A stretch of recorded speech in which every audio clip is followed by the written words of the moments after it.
Hello class, welcome to the study official.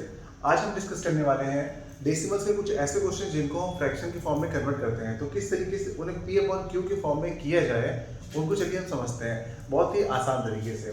तो चलिए देखिए, जैसे कि हमारा पहला क्वेश्चन है, पहला क्वेश्चन हम नोट करते हैं। ये हमारा 0.37 और इसमें दोनों के ऊपर लगा हुआ है बार। इस चीज को आप ध्यान दीजिएगा, जिसके ऊपर बार लगा हुआ है इसका क्या मीनिंग है।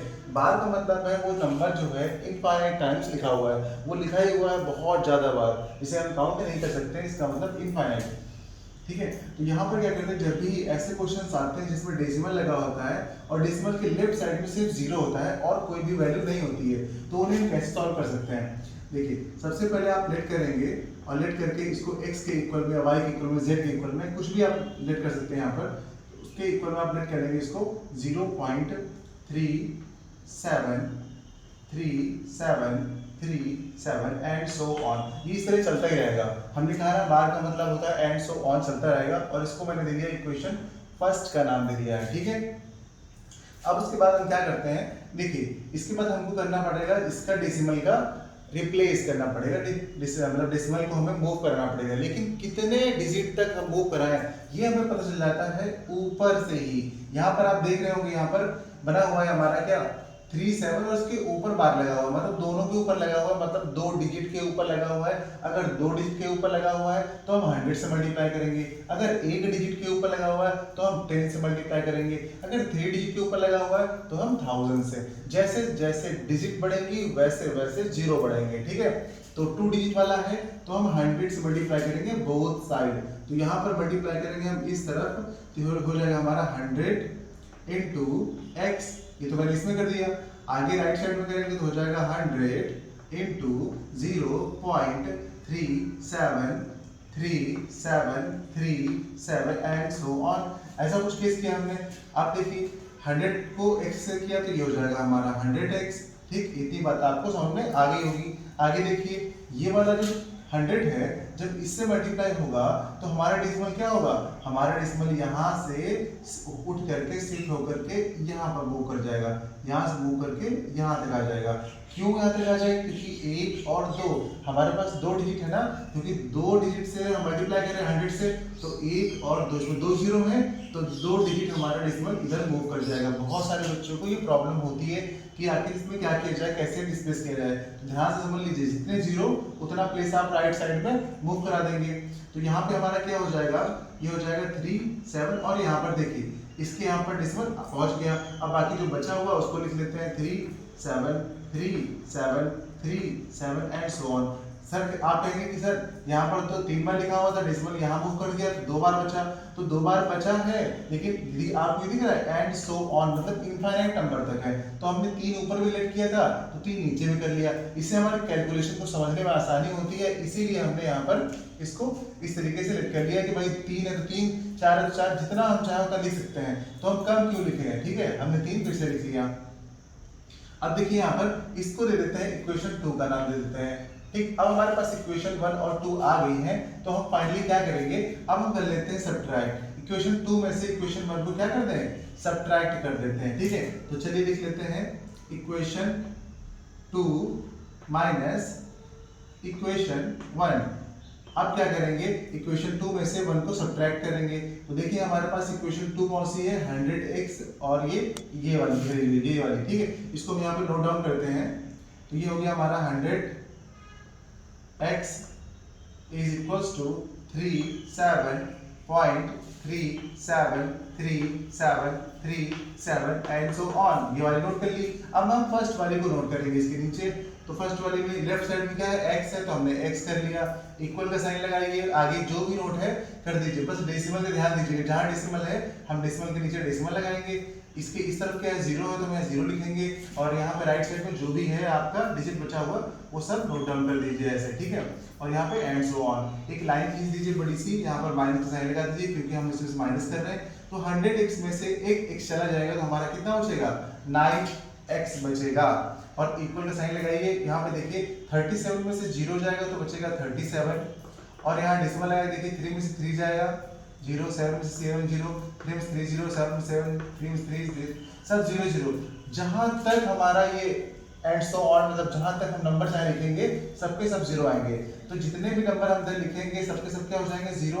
तो इस डेसिमल से राइट साइड वाली वैल्यू को हम काउंट नहीं करेंगे, हम काउंट सिर्फ इस वैल्यू को करेंगे। तो यहाँ से हमारी x की वैल्यू निकल आती है, x की वैल्यू कितनी निकल के आ गई 37/99।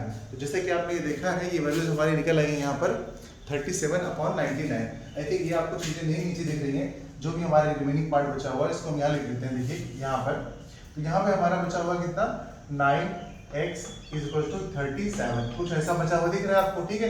अब क्या करते हैं, यहाँ से x की वैल्यू निकालेंगे तो हो जाएगा हमारा 37/99।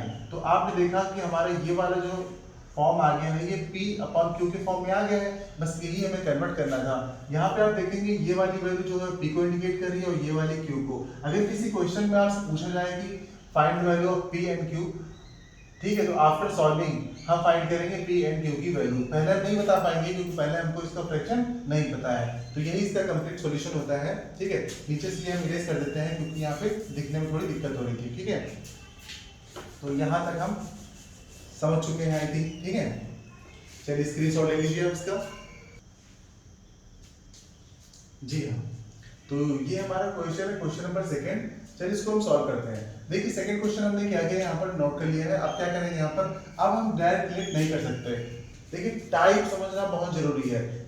इसका टाइप कुछ और था, इसका टाइप थोड़ा सा चेंज हो जाएगा, तो समझिए जो चेंज होता है ना इसको अच्छे से समझना होता है। तो देखिए यहाँ पर जैसे ये था तो इसमें हमने क्या किया बताया था आपको, जितने डिजिट के ऊपर आपका बार लगे उससे आप मल्टीप्लाई कर देना। लेकिन यहाँ पर एक डिजिट के ऊपर बार लगा हुआ है, तो इसका मतलब ये बात तो सच है, जितने के ऊपर बार होगा उतने से ही मल्टीप्लाई करेंगे।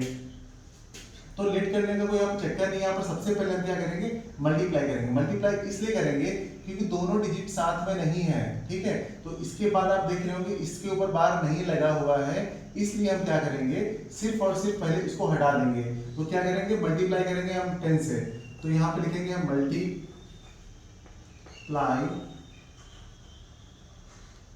बाय 10, ठीक है। और वो भी कहाँ करेंगे बोथ साइड, ठीक, बोथ साइड कर देंगे इसमें मल्टीप्लाई। तब हमारा क्या हो जाएगा, नेट तो किया नहीं हमने। चलिए अब देखिए जैसे इस क्वेश्चन को हम करते हैं यहाँ पर, तो अगर हमें इस टाइप का क्वेश्चन मिलता है तो हम इसमें क्या कर सकते हैं, सबसे पहले लेट कर लेते हैं। लेट किया हमने x = तो क्लास हमने फर्स्ट क्वेश्चन कर लिया है। देखिए अब हम सेकंड क्वेश्चन को सॉल्व करने जा रहे हैं। सेकंड क्वेश्चन में क्या है ये दिया हुआ है, तो इसको हम यहाँ पे नोट कर लेते हैं। उसके बाद क्या है, सबसे पहले हम इसमें भी लेट करेंगे। तो लेट करते हैं तो x = हमारा कितना है 0.47 और 7 के ऊपर बार है, सिर्फ 7 के ऊपर बार है, ठीक है, ध्यान दीजिएगा। तो जब दोनों के ऊपर बार नहीं होता है तब हम इस टाइप के क्वेश्चन को कैसे सॉल्व कर पाते हैं, ये देखिए एक डिजिट के ऊपर बार लगा हुआ है, ठीक है, और यहाँ पर जितनी भी डिजिट बच रही सिंगल वो भी 1 ही है। तो इस डिजिट को पहले हमें हटाना होगा, मतलब डेसिमल को यहाँ मूव कर देंगे तो बार वाली डिजिट अलग हो जाएगी ऑटोमेटिक, ठीक है। तो हम इसको देखकर मल्टीप्लाई नहीं कर रहे हैं, हम इनको देखकर मल्टीप्लाई कर रहे हैं। यहाँ पे कितनी डिजिट है, यहाँ पर सिर्फ एक डिजिट है, इसलिए हम इससे मल्टीप्लाई करते हैं। किससे, 10 से, क्योंकि एक ही डिजिट है ना यहाँ पे। तो हम यहाँ पे मल्टीप्लाई करेंगे बोथ साइड बाय 10, तो यहाँ पे हो जाएगा 10 इंटू x = ये हो जाएगा 10 इंटू 0.47 बार, ऐसा लिखा हुआ है, ठीक है। अब यहाँ पे क्या हो जाएगा हमारा 10x हो जाएगा, और यहाँ पे आप देखेंगे जब इसको हमने मल्टीप्लाई किया तो ये हो जाएगा आपका 4.7 बार। ये कुछ ऐसा हो गया है, ठीक है। अच्छा एक चीज और समझिए, कभी आपको मिल जाए 3.5 कुछ ऐसा लिखा मिल जाए, तो आप इसे ब्रेक करना चाहें तो कैसे कर सकते हैं, 3 + 0.5 ऐसे लिख सकते हैं कि नहीं लिख सकते हैं, बताइए। इस वाले को आप ऐसे लिख सकते हैं कि नहीं लिख सकते हैं। जब इसको लिख सकते हैं तो इसी तरह 4.7 बार को भी तो आप ऐसे लिख सकते हैं, 4.7 बार है, इसको भी अगर आप ब्रेक करेंगे तो क्या लिखेंगे 4 + 0.7 बार, ऐसे लिख सकते हैं कि नहीं लिख सकते हैं, बताइए। याद करिए छोटी क्लासेस में 6-7 की क्लास में हम लोग क्या पढ़ते थे, ये 0.5 है, इसको 2 में ऐड करिए तो क्या करते थे, लिखते थे 2.0 पे आप लगाते थे और ये डेसिमल इसके नीचे करते थे और ये 5 इधर और ये 0 इधर, जब ऐड करते थे तो क्या आता था 2.5। यहाँ से देखिए 2.5 डायरेक्ट आ रहा है नहीं आ रहा है, तो सेम यहाँ पर भी हम ये केस करेंगे। तो मैंने आपको समझाने के लिए बताया है। देखिए बहुत बच्चों का बेस काफी वीक होता है, इसलिए एक एक चीज समझानी पड़ती है, ठीक है।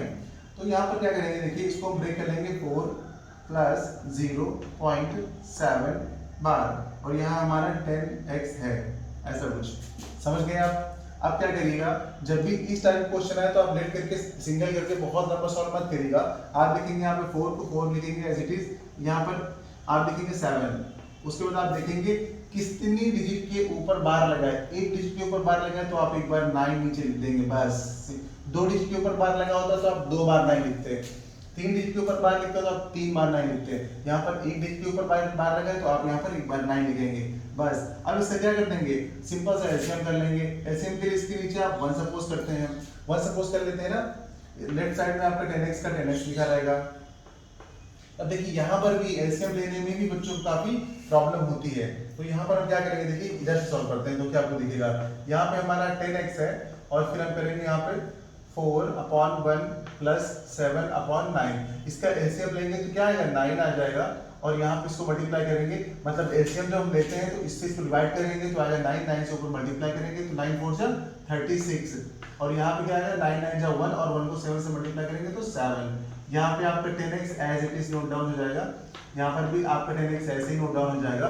फिर 37 में हम 36 में 7 ऐड कर देंगे तो हो जाएगा 7 और 6 कितना होता है, 13 होता है, तो ये हो जाएगा 43। अपॉन में आपका 9 आ गया।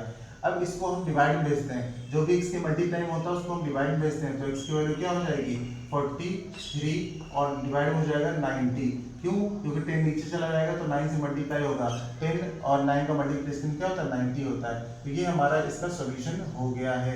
यहाँ से अगर आपसे पूछेंगे एग्जाम में p और q की वैल्यू भी फाइंड करनी है तो p की वैल्यू ऊपर वाली होगी 43 और नीचे की होगी q की 90। तो आई थिंक ये क्वेश्चन आपको समझ में आए होंगे।